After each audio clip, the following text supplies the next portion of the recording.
Hello मेरे प्यारे CS student. तो मैं advocate and CS Prateek Shrivastava law की आरंभ सीरीज में सीएस फॉर एक्सक्लूसिवली सीएसईटी आपका स्वागत करता हूं।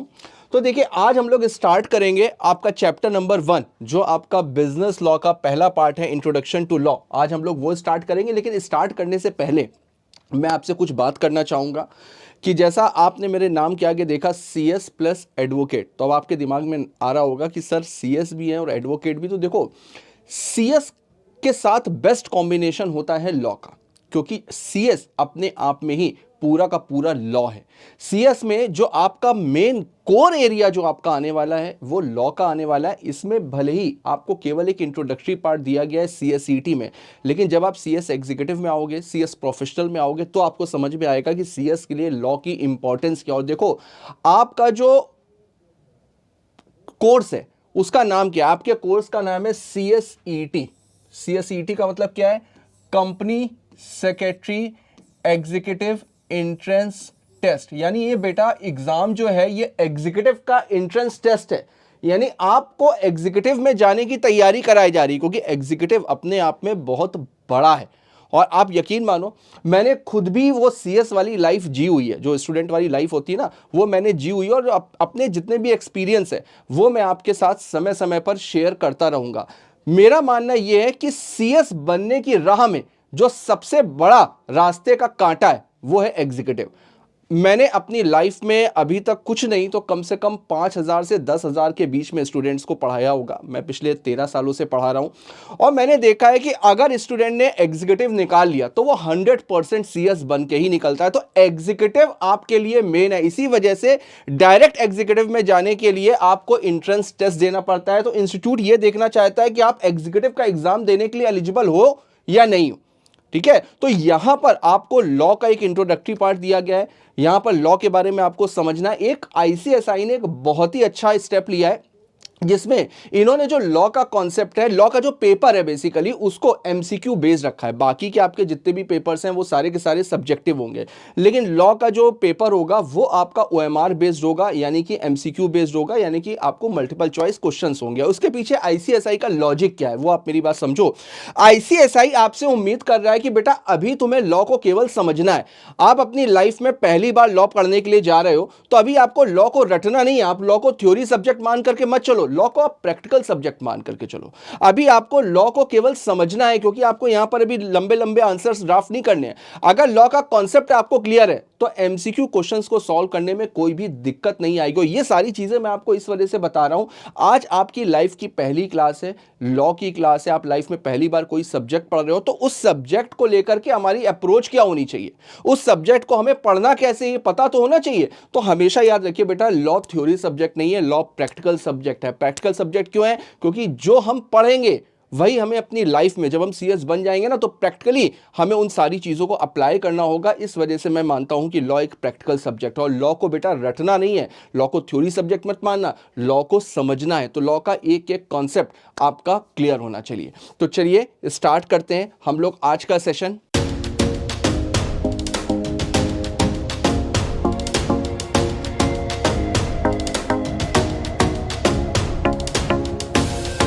देखिए, सबसे पहले मीनिंग ऑफ लॉ बताई गई है। मीनिंग ऑफ लॉ, लॉ का मतलब क्या होता है? लॉ का मतलब होता है बेटा रूल्स एंड रेगुलेशन। हम लोग एक सोसाइटी में रहते हैं, सोसाइटी में तमाम तरीके के लोग रहते हैं, अच्छे लोग भी रहते हैं, बुरे लोग भी रहते हैं। तो अच्छे लोगों के लिए लॉ क्या करता है? कुछ गाइडलाइंस देता है। अगर उनके साथ में कुछ गलत हुआ है तो वो उसकी रेमेडी कहाँ से ले सकते हैं, उनके पास में उसके क्या सॉल्यूशन है। अगर किसी का कुछ नुकसान हुआ है तो उसकी भरपाई उसको कैसे होगी। तो अच्छे लोगों को कुछ अधिकार देता है कानून। और जो बुरे लोग होते हैं, जिनकी सोच नेगेटिव होती है, वो हर एक चीज में अपना फायदा देखते हैं, दूसरे का नुकसान देते हैं, उनके लिए क्या करता है? उनके लिए एक डर क्रिएट करता है। किस बात का डर क्रिएट करता है? कि अगर मैंने गलत किया तो यार मुझको ये पनिशमेंट होगी, मुझे इतना कॉम्पनसेशन देना पड़ेगा, मेरे साथ में ये हो जाएगा। तो एक डर क्रिएट करता है। तो law basically rules and regulation है। रूल्स एंड रेगुलेशन किसके लिए? जो लोग सोसाइटी में रहते हैं उनके लिए। एक बार देखते हैं। तो देखिए, what is law? Law is a set of rules made and enforced by the state. बेटा यहां पर स्टेट का मतलब क्या है? यहां पर स्टेट का मतलब है गवर्नमेंट। चाहे वो स्टेट गवर्नमेंट हो, चाहे वो सेंट्रल गवर्नमेंट हो, या गवर्नमेंट का कोई भी डिपार्टमेंट हो, वो अगर कोई भी रूल्स बनाते हैं और उसको इन्फोर्स करते हैं to regulate human conduct in society and to ensure justice, peace and order. तो बेटा जस्टिस का मतलब मैंने आपको बताया कि भाई जो अच्छे लोग हैं वो उनके साथ में कुछ भी गलत हो रही है, सोसाइटी में रहने वाले हर एक के साथ में अगर कुछ भी गलत हो रहा है तो उसको जस्टिस कैसे मिलेगा, ये लॉ बताता है। और law and order, peace maintain करने की रिस्पॉन्सिबिलिटी किसकी होती है? हमारी सोसाइटी में पीस होनी चाहिए ना, शांति होनी चाहिए, किसी के साथ में कुछ भी गलत नहीं होनी चाहिए। तो लॉ बेसिकली ये चीज डिसाइड करता है कि कैसे पीस एंड ऑर्डर और जस्टिस को इंश्योर करेगा और कैसे हमारी सोसाइटी में लोग शांति से रह सकते हैं, आराम से रह सकते हैं और लॉ एंड ऑर्डर पूरी तरीके से अप्लाई किया जाएगा। तो ये बेसिकली लॉ बताता है। अब लॉ के की एलिमेंट्स क्या होते हैं बेटा? रूल्स ऑफ कंडक्ट, यानी कि कंडक्ट, कोई भी काम करने का जो तरीका होता है, काम करने के रिगार्डिंग जो भी रूल्स होते हैं वो बताता है law. Made by competent authority, यानी कि स्टेट। लॉ बनाने के लिए ऑथराइज पर्सन कौन है? गवर्नमेंट, हमेशा गवर्नमेंट लॉ बनाती है। एप्लीकेबल टू ऑल, लॉ हमेशा किसके लिए होता है? लॉ सभी के लिए बराबर होता है। लॉ की नजर में सब लोग बराबर है और सबके लिए लॉ बराबर होता है, चाहे एक कोई बड़ा ऑफिसर हो, चाहे एक आम आदमी हो जो सड़क के किनारे रहता है। कानून सबके लिए बराबर है और कानून की नजर में भी सब लोग एक जैसे हैं। और कानून बेसिकली बेक्ड बाय सैंक्शन, यानी कि पनिशमेंट भी प्रोवाइड करता है कि अगर किसी ने भी कुछ गलत किया तो उसको क्या पनिशमेंट मिलेगी, ये भी कानून बताता है। तो लॉ का मतलब क्या हुआ बेटा? Law is equal to rule plus authority plus sanction, यानी लॉ रूल्स भी बताता है, साथ में प्रॉपर अथॉरिटी ने उसको बनाया हो और तीसरा उसमें पनिशमेंट के भी प्रोविजन हो। तो ये सब कुछ मिलाकर के लॉ बनाया जाता है। देखिए डेली लाइफ कुछ एग्जांपल दिए हुए हैं, जैसे ट्रैफिक रूल्स हो गए। अब हम लोग को ट्रैफिक रूल्स फॉलो करने पड़ते हैं, या कोई भी हो उसको फॉलो करना पड़ेगा। जो टैक्स लॉज है, अब हम कुछ भी पैसे कमा रहे हैं तो उस पर हमें टैक्स देना पड़ेगा। कोई भी सामान खरीद रहे हैं तो उस पर जीएसटी देना पड़ेगा, टैक्स लॉज हो गए। अगर आप बिजनेस कर रहे हो तो बिजनेस के लिए कॉन्ट्रैक्ट लॉ हो गए, क्रिमिनल लॉज हो गए। तो ये सारे के सारे रूल्स एंड रेगुलेशंस, इन सबको कानून माना गया है। आगे देखते हैं। अब देखिए लॉ अंडर कॉन्स्टिट्यूशन, तो कॉन्स्टिट्यूशन ऑफ इंडिया। तो सबसे पहले थोड़ी देर बात करेंगे आप लोग कॉन्स्टिट्यूशन के बारे में। कॉन्स्टिट्यूशन आपको सीएस एग्जीक्यूटिव में मिलेगा, आपके जीआईजीएल पोर्शन में, उसमें बहुत बड़ा टॉपिक है और बहुत इंपॉर्टेंट टॉपिक है। तो यहां पर हम लोग कॉन्स्टिट्यूशन के बारे में थोड़ी सी बात करेंगे। मैं आपको बताऊंगा कॉन्स्टिट्यूशन एग्जैक्टली है क्या। कॉन्स्टिट्यूशन को बोला जाता है supreme law of our country. हमारे देश का जो सबसे बड़ा कानून है वो है कॉन्स्टिट्यूशन ऑफ इंडिया। आज की तारीख में पूरा का पूरा देश कैसे चल रहा है? कॉन्स्टिट्यूशन के अकॉर्डिंग चल रहा है। कॉन्स्टिट्यूशन बताता है गवर्नमेंट कैसे बनेगी, गवर्नमेंट काम कैसे करेगी, इंडिया का जुडिशियल सिस्टम क्या होगा, कोर्ट वगैरह कैसे काम करेगी, प्रधानमंत्री की पावर क्या होगी, मिनिस्टर्स की पावर क्या होगी, गवर्नमेंट की पावर क्या होगी, गवर्नमेंट किस तरीके से अपने रूल्स एंड रेगुलेशन को बनाएगी। इवन पब्लिक को फंडामेंटल राइट प्रोवाइड करता है कॉन्स्टिट्यूशन। गवर्नमेंट को प्रिंसिपल्स प्रोवाइड करता है कि गवर्नमेंट अगर कोई भी कानून बनाएगी तो किन किन बातों का ध्यान रखेगी, यानी directive principles of state policy. Government public को कुछ ड्यूटीज भी इंपोज करता है, जैसे फंडामेंटल ड्यूटीज ऑफ सिटीजन। तो कॉन्स्टिट्यूशन में पूरा का पूरा देश कैसे चला जाएगा यह चीज डिफाइन करी गई है। तो आज की तारीख में कॉन्स्टिट्यूशन में भी लॉ के बारे में बताया गया है कि किन किन चीजों को लॉ मानेंगे, कौन कौन सी चीजें कानून के तौर पे मानी जाएंगी। तो देखते हैं एक बार। Article 13 sub article 3 of the constitution ये बताता है द टर्म लॉ इंक्लूड। तो ये जो लॉ टर्म है ना, इसमें कौन कौन सी चीजों को इंक्लूड किया जाएगा। अभी हम लोग जो ऑर्डिनरी मीनिंग पढ़ करके आए हैं, पढ़ करके आए हैं, तो उसका मतलब तो यह था कि भाई लॉ को कौन बनाता है? लॉ को केवल और केवल गवर्नमेंट बनाती है। लेकिन कॉन्स्टिट्यूशन में स्पेसिफाई करता है आर्टिकल 13 सब आर्टिकल 3 कि कानून में और भी चीजों को इंक्लूड किया जाता है। जैसे तो सबसे पहले तो act pass by the legislature. Legislature का मतलब बेटा क्या हुआ? Law making authority. Law making authority. तो कॉन्स्टिट्यूशन ऑफ इंडिया बताता है कि लॉ बनाने की अथॉरिटी किसके पास में है? इंडिया में कहां पर लॉ बनाया जाता है? पार्लियामेंट में बनाया जाता है। तो पार्लियामेंट क्या हो गया? पार्लियामेंट हो गया लेजिस्लेचर, यानी कि लॉ मेकिंग अथॉरिटी। तो अगर कोई भी एक्ट लेजिस्लेचर ने पास किया है, कोई भी कानून अगर पार्लियामेंट में पास हुआ है तो फिर उसको कानून माना जाएगा। साथ में ऑर्डिनेंस। ऑर्डिनेंस का मतलब क्या होता है? अगर कभी देश में इमरजेंसी अराइज होती है, ठीक है, तो प्रेसिडेंट ऑफ इंडिया और गवर्नर ऑफ स्टेट जो राज्यपाल होते हैं स्टेट के, वो इनके पास में ये पावर है कि अगर पार्लियामेंट अपने सेशन में ना हो और अचानक से कोई इमरजेंसी अराइज हो जाए तो प्रेसिडेंट और गवर्नर ऑफ स्टेट ये ऑर्डिनेंस पास कर सकते हैं। इसके बारे में बहुत डिटेल में आगे डिस्कस करेंगे, आर्टिकल 123 एंड आर्टिकल 213 इसके बारे में आगे डिस्कस करेंगे। तो ये लोग जो ऑर्डिनेंस पास करते हैं उसको भी लॉ के इक्विवेलेंट ही माना जाता है। रूल्स एंड रेगुलेशन, अगर पूरा का पूरा कानून नहीं बनाए लेकिन कुछ रूल्स एंड रेगुलेशंस बने हैं, जैसे ट्रैफिक रूल्स बने हुए, तो जो रूल्स एंड रेगुलेशन बने उसको भी लॉ की डेफिनेशन में इंक्लूड किया गया है।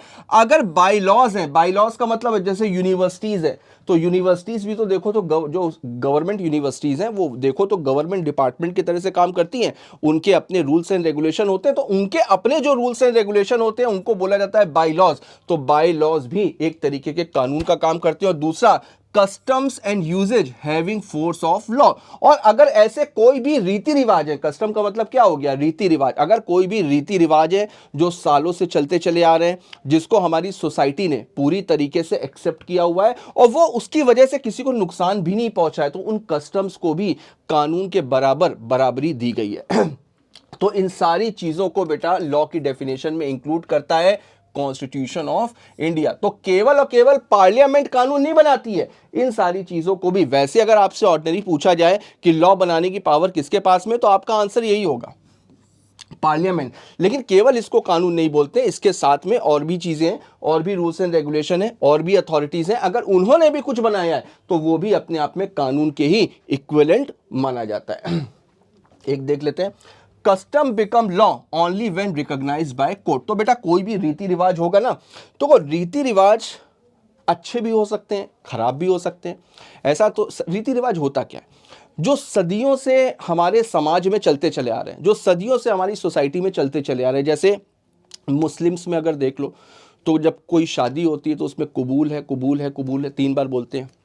हिंदुओं में देख लो, हिंदुओं में शादी में 7 फेरे होते हैं। तो अलग अलग रिलीजन है, अलग अलग धर्म है, और कॉन्स्टिट्यूशन ऑफ इंडिया सारे धर्मों को बराबर इंपॉर्टेंस देता है। और जो भी धर्म कहता है उसको कॉन्स्टिट्यूशन साफ साफ कहता है भाई हर एक आदमी को अपने धर्म की रिस्पेक्ट करने का अधिकार है।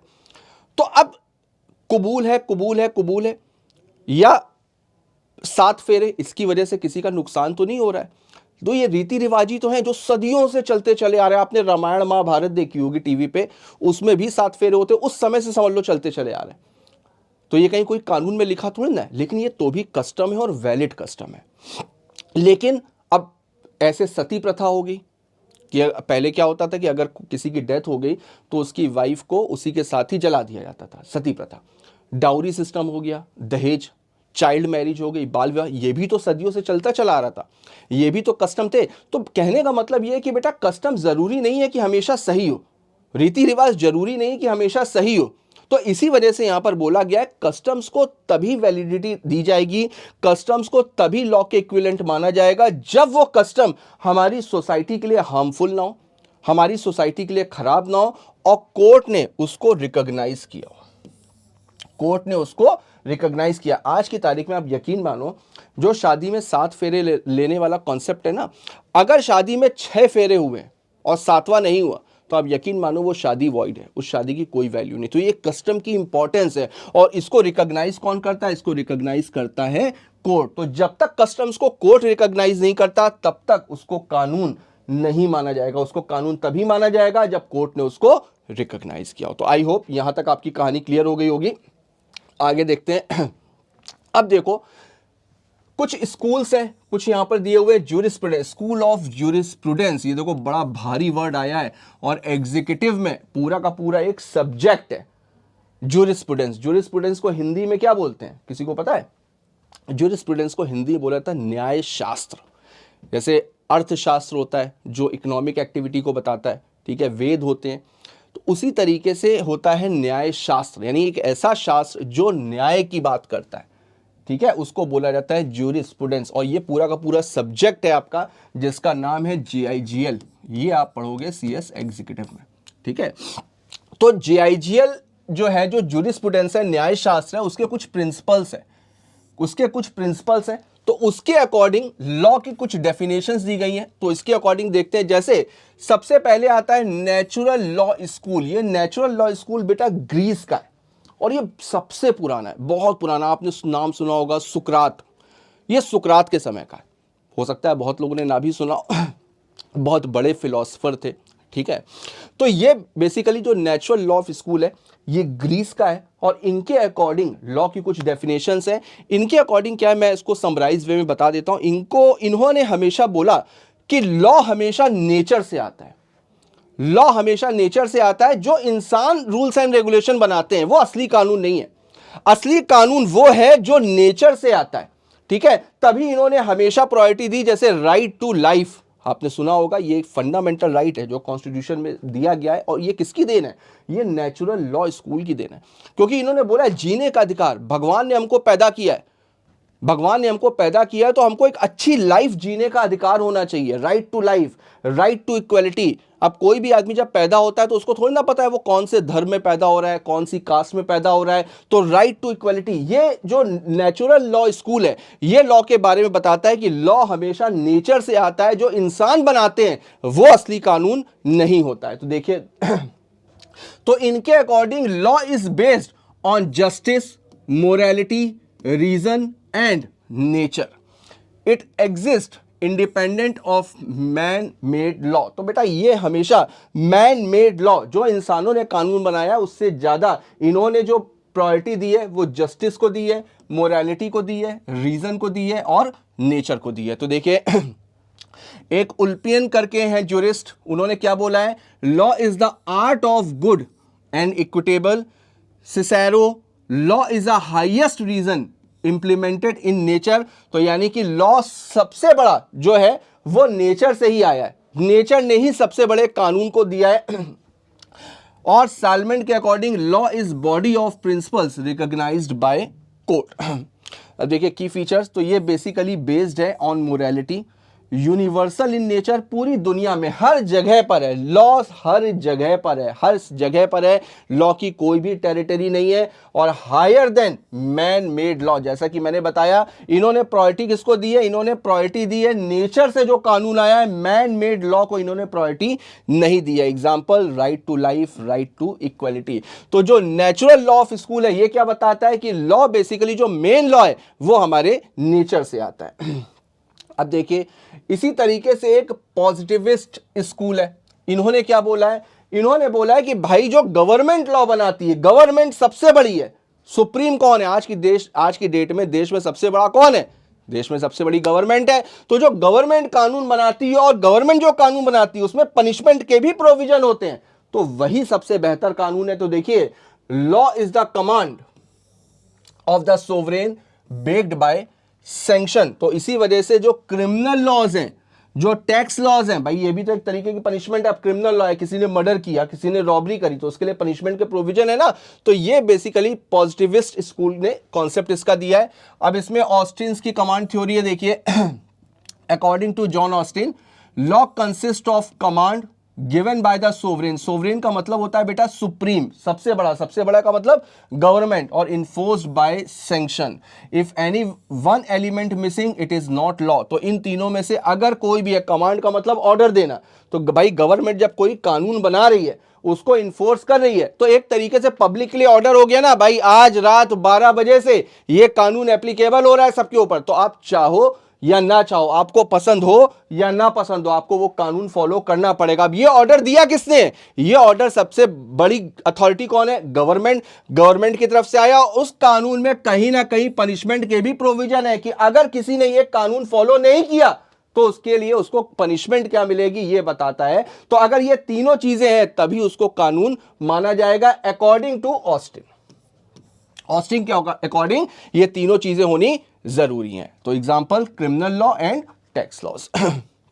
उसी तरीके से नेक्स्ट आता है हिस्टोरिकल स्कूल। अब हिस्टोरिकल स्कूल के अकॉर्डिंग नाम से ही समझ में आ रहा है इन्होंने प्रायोरिटी किसको दी, हर एक ने अपने अपने अकॉर्डिंग लॉ की डेफिनेशन को डिफाइन किया है। तो यहां पर नाम से ही समझ में आ रहा है हिस्टोरिकल स्कूल, यानी कि इन्होंने प्रायोरिटी किसको दी है, हिस्ट्री को दी है। हिस्ट्री का मतलब क्या हो गया, कस्टम। हिस्ट्री का मतलब क्या हो गया, कस्टम ही तो हो गया भाई, इतिहास से हमको क्या मिला है, रीति रिवाज ही तो मिले। तो देखिए law develops gradually from customs, tradition and habits of people. जो लोगों की आदतें हैं, जो आदतें हमको अपनी पूर्वजों से मिली हैं, उसी को ही इन्होंने कानून बोल दिया है। इन्होंने बोला है जो हमें पूर्वजों से कस्टम और ट्रेडिशन मिले हैं, रीति रिवाज मिले हैं, वही असली कानून है।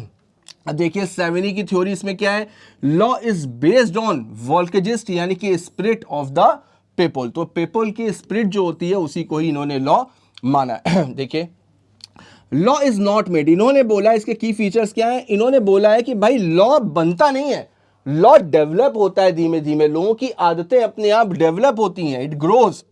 कस्टम्स आर प्राइमरी सोर्स, इन्होंने लॉ का जो प्राइमरी सोर्स बोला है वो किसको बोला है, कस्टम को बोला है। और रिफ्लेक्ट सोशल कल्चर, जो सामाजिक कल्चर होता है वो दिखाई पड़ता है लॉ में। तो देखिए एग्जांपल, हिंदू पर्सनल लॉ, अभी मैंने आपको बताया कि हर एक धर्म में अपने अलग सिस्टम है, हर एक धर्म में अपनी अलग प्रथाएं हैं, अपने अलग कस्टम्स हैं। तो बेसिकली ये सारी चीज़ों को लॉज में, ये जो रिलीजियस लॉ होते हैं, रिलीजियस लॉ का मतलब जैसे हिंदू लॉ हो गया, मुस्लिम लॉ हो गया, अब हिंदू लॉ है जैसे, तो हिंदू लॉ कहां से आया, हिंदू लॉ आया बेटा वेदों से। वेद कौन कौन से हैं, ऋग्वेद, यजुर्वेद, अथर्ववेद, सामवेद, ये 4 तरीके के वेद हैं।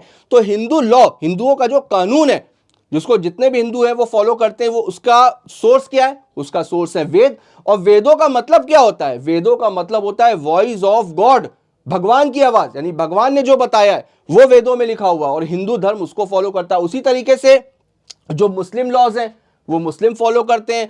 जो मुस्लिम लॉ है उसका सोर्स क्या है, उसका सोर्स है कुरान। कुरान को क्या बोला गया है, कुरान को भी बोला गया है वॉइस ऑफ अल्लाह, यानी अल्लाह की आवाज। कुरान में जो कुछ भी लिखा हुआ है माना गया है कि अल्लाह ने वो चीज बोली है। तो ये जितने भी हमारे जो रिलीजियस लॉ हैं ये कहां से आए हैं, इनका सोर्स है हिस्टोरिकल स्कूल से। तो देखिए Hindu personal law, customs in family law, ये सारे, ठीक। आगे देखिए, उसके बाद में 2 और हैं, सोशियोलॉजिकल स्कूल, यानी कि इन्होंने बेसिकली लॉ का पर्पस बताया कि लॉ का पर्पस क्या होना चाहिए, सोसाइटी में कंट्रोल मेंटेन करना, सोशल कंट्रोल मेंटेन करना। लॉ हमेशा सोसाइटी की भलाई के लिए बनाया जाना चाहिए, यानी ऐसे रूल्स एंड रेगुलेशन जिनसे सोसाइटी का फायदा होता है उसी को ही लॉ माना गया है। तो देखिए law is a tool of social control and social welfare. Roscoe Pound के according law is an instrument of social engineering. बिल्कुल, इंजीनियरिंग क्या करती है, चीजों को, खराब चीजों को सही करती है। तो इनके अकॉर्डिंग लॉ क्या है, हमारे समाज में जो भी चीजें खराब हैं तो लॉ के थ्रू उसको सही किया जाना, इसी को ही लॉ बोला जाता है। तो लॉ एक ऐसा इंस्ट्रूमेंट है जो सोशल इंजीनियरिंग का काम करता है, उसको बोलते हैं लॉ। अब देखिए मीनिंग ऑफ सोशल इंजीनियरिंग, मैंने आपको बताया बैलेंसिंग, बैलेंस मेंटेन करना, इंडिविजुअल इंटरेस्ट, सोशल इंटरेस्ट और पब्लिक इंटरेस्ट। हमेशा जो भी लॉ बनाया जाएगा वो सोसाइटी के इंटरेस्ट के लिए बनाया जाएगा, सोसाइटी में रहने वाले पूरी की पूरी पब्लिक के इंटरेस्ट के लिए होना चाहिए, हर एक इंडिविजुअल के इंटरेस्ट के लिए होना चाहिए, और सोसाइटी में बैलेंस मेंटेन करता हो। राइट, बैलेंस का मतलब अच्छा और खराब। मैंने शुरुआत में ही आपको बताया था सोसाइटी में 2 तरीके के लोग रहते हैं, तो लॉ का काम क्या है, सोसाइटी में बैलेंस मेंटेन करना।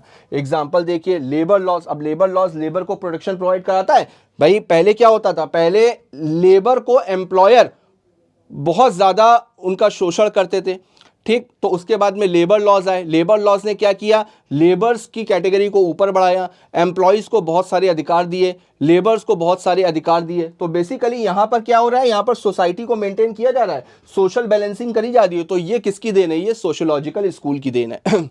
Consumer protection act, environmental loss, ये सारे एग्जाम्पल जो है वो इसके हैं। अब आगे देखिए रियलिस्ट लॉ। रियलिस्ट लॉ का मतलब ये रियलिटी को रिलेट करता है, वास्तविकता को बताता है। असली डिसीजन कौन लेता है, जब कोई भी गड़बड़ होती है, कोई भी क्राइम होता है, कुछ भी होता है, तो असली डिसीजन मेकिंग पावर किसके पास होती है, कोर्ट के पास में होती है। तो ये बताता है बेसिकली लॉ क्या है, law is what court actually do in practice. तो जो कोर्ट डिसीजन देती है उसी डिसीजन को ही बोला जाता है कानून। तो इन्होंने कोर्ट के डिसीजन को प्रायोरिटी दी है। तो law is the prediction of what court will decide. तो जो कोर्ट डिसीजन देगा उसी को ही कानून माना जाएगा। तो फोकस ऑन जजेस, इन्होंने जजेस के ऊपर फोकस किया। इन्होंने बोला कि लॉ प्रैक्टिकल है, थ्योरेटिकल नहीं है, जैसा कि मेरा भी मानना है, मैं भी आपको वही बताता हूं कि लॉ हमेशा एक प्रैक्टिकल डिसीजन, प्रैक्टिकल सब्जेक्ट होता है, ना कि थ्योरेटिकल। तो law is practical not theoretical. Court decision matter most, जो कोर्ट का डिसीजन होगा वही मायने रखता है, क्योंकि कोर्ट के सामने सिचुएशन जा रही है, जज के सामने सिचुएशन जा रही है, जज डिसाइड कर सकता है कौन आदमी सही और कौन आदमी गलत। तो बेटा इतने सारे प्रिंसिपल्स हैं और इतने सारे प्रिंसिपल्स हम लोगों ने आज समझे इतने सारे लोगों ने लॉ की डेफिनेशन दी है, लॉ को अलग अलग तरीके से डिफाइन किया है, ठीक है। तो आज हम लोगों की पहली क्लास थी, आज हम लोग ने समझा एग्जैक्टली लॉ होता क्या है। तो नेक्स्ट टर्न पर इसको हम लोग आगे कंटिन्यू करेंगे। उम्मीद है आज का सेशन आपके लिए पूरा एंजॉयफुल रहा होगा, आपने नई नई चीज़ों को सीखा होगा, नई नई चीज़ों को समझा होगा। तो चलिए नेक्स्ट टर्न पर इसको आगे से कंटिन्यू करते हैं, और जितना डेली के डेली पढ़ो, पास होने का मैं ब्रह्मास्त्र आपको दे रहा हूँ, जितना डेली के डेली पढ़ो उतना घर पे एक बार रिवाइज जरूर कर लो, उतना एक बार रिवीजन कर लोगे तो सारी चीज़ें बिल्कुल पक्की हो जाएंगी। तो चलिए मिलते हैं नेक्स्ट एपिसोड में, नेक्स्ट वीडियो में, तब तक के लिए all the best, good bye, thank you.